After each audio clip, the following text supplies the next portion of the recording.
ত্রয়োদশ জাতীয় সংসদ নির্বাচনে সম্ভাব্য প্রার্থীদের মনোনয়নপত্র দাখিলের পর চলছে সারা দেশে যাচাই বাছাইয়ের কাজ।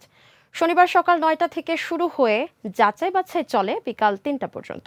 তবে সব প্রার্থী আপিল করার সুযোগ পাবেন বলে জানিয়েছেন জেলা রিটার্নিং কর্মকর্তারা। বিস্তারিত ডেস্ক রিপোর্টে।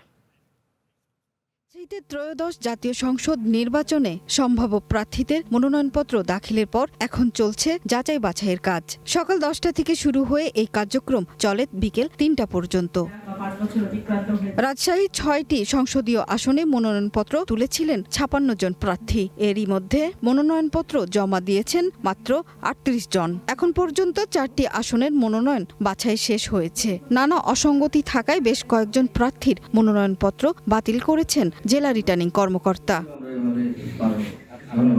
বরিশালে 6টি আসনে 62টি মনোনয়ন সংগ্রহ করা হয়েছিল। এরই মধ্যে 48টি মনোনয়ন জমা দেন প্রার্থীরা। বাছাই শেষে 32টি মনোনয়ন বৈধ ঘোষণা করে রিটার্নিং কর্মকর্তা। সিরাজগঞ্জ জেলার 3 আসনের মনোনয়নপত্র যাচাই বাছাই কার্যক্রম শেষ হয়েছে। যাচাই বাছাই শেষে 3টি আসনে দাখিলকৃত 19টি মনোনয়নপত্রের মধ্যে 13টি বৈধ ঘোষণা করা হয়েছে এবং বিভিন্ন ত্রুটির কারণে 6টি মনোনয়নপত্র বাতিল করা হয়েছে। সাতক্ষীরা 3 আসনে 8 জন প্রার্থী মনোনয়নপত্র জমা দেন। এরই মধ্যে 4 জনের বৈধ ঘোষণা করেছেন জেলা রিটার্নিং কর্মকর্তা। এছাড়া নানা জটিলতায় 3 জনের মনোনয়নপত্র বাতিল ঘোষণা করা হয়েছে আর 1 জনের প্রার্থিতা স্থগিত। মেহেরপুর 1 ও মেহেরপুর 2 সংসদীয় আসনের মনোনয়নপত্র যাচাই বাছাই কার্যক্রম শেষ হয়। যাচাই বাছাইয়ের পর জমাকৃত নথিতে ভুল থাকায় মেহেরপুরে 2টি আসনে 5 প্রার্থীর মনোনয়নপত্র বাতিল করা হয়েছে।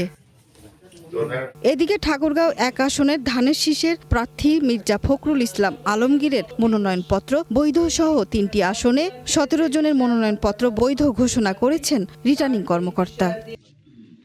সুরাইয়া অনু, গ্রিন নিউজ ডেস্ক।